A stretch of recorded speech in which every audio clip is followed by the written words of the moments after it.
Assalamualaikum warahmatullahi wabarakatuh. Kula Isa Saifullah, nomor absen 21 saking kelas kalih welas IPS tunggal badhe nembangaken Sraweja Tama pupuh kinanti Selarsendra Pathet Sanga. Monggo dimirengaken.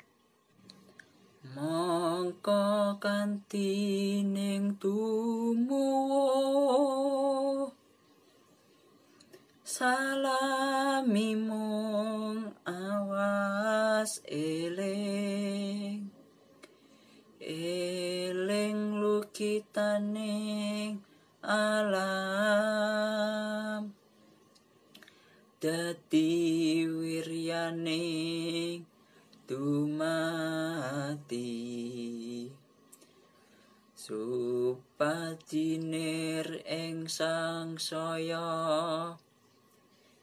yeku pangreksaning urip. Cekap semanten saking kula. Matur nuwun. Assalamualaikum warahmatullahi wabarakatuh.